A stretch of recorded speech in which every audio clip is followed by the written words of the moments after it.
And I can't wait to be here with you today because although it feels kind of yucky, we do have a little bit of an organized sell off. Yep. There are a lot of things that are holding pretty well. And one of them is the XLRE. And so, what we do understand is that big markets and portfolio managers never go to cash. They always go to another part of the market. So there's that flight to safety. We can look at things that are holding, and even though they might be dipping a little bit today, they're still at some super key levels.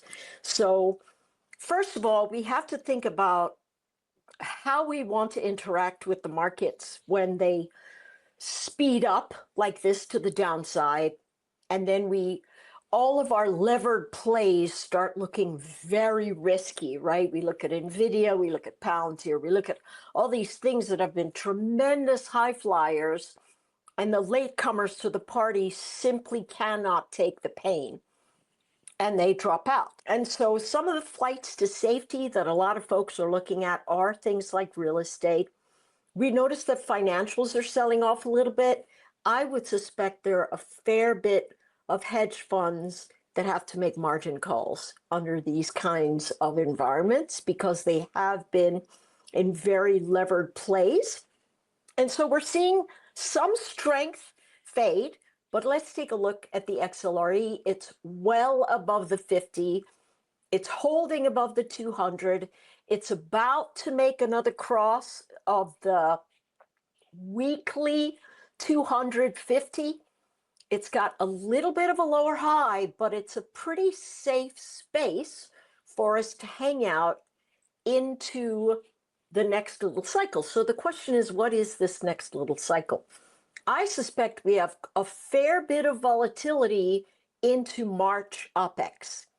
Okay. And so if we stare down XLRE and we say, okay, I've got the weekly hold, how can I stare this down and trade it and say, I might have myself a nice little pop if the markets all of a sudden hold a base and then turn into the next bounce before we have another selling event over the next 3 weeks.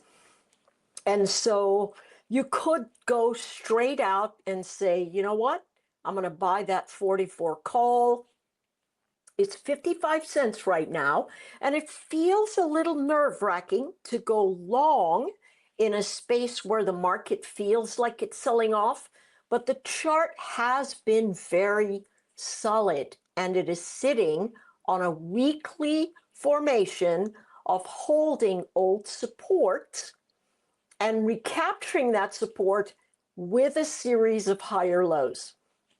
So this tells me in the next week or so, if we have a reflexive bounce, this could be a very nice doubling of price action with simply the long call. If you think I'm crazy and you say to yourself, hey, there's no way we're going to have ourselves a really steep sell-off and it's going to keep coming, you can look anywhere from 41 to 39 and do two things for yourself. You can set an alert, which I like, and you can say, hey, listen, when it comes into that area, I am going to pick it up because I will say this concerted move down is going to bring interest rates in.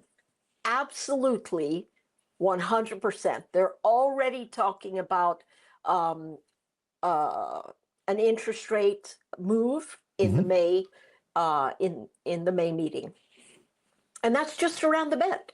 Yep. And So we actually talked. So I actually floated that earlier here today. Some people laughed at me, others didn't. And then we also got mentioned there that the CBOE watch tool that predicts the chance of that cut was changed dramatically here today. So to yes, your point, there's actually data that reflects exactly what you're talking about. exactly.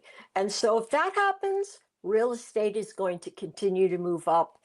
I would say probably not a great idea to buy a put unless you've got XLRE in your portfolio already, and you can see there are a lot of traders sitting at the 42 level. But for me, that would be a zone where I would say, if it comes into 42, dips a little, and then recovers, it clearly is something that looks like it's going to be a buying opportunity to me.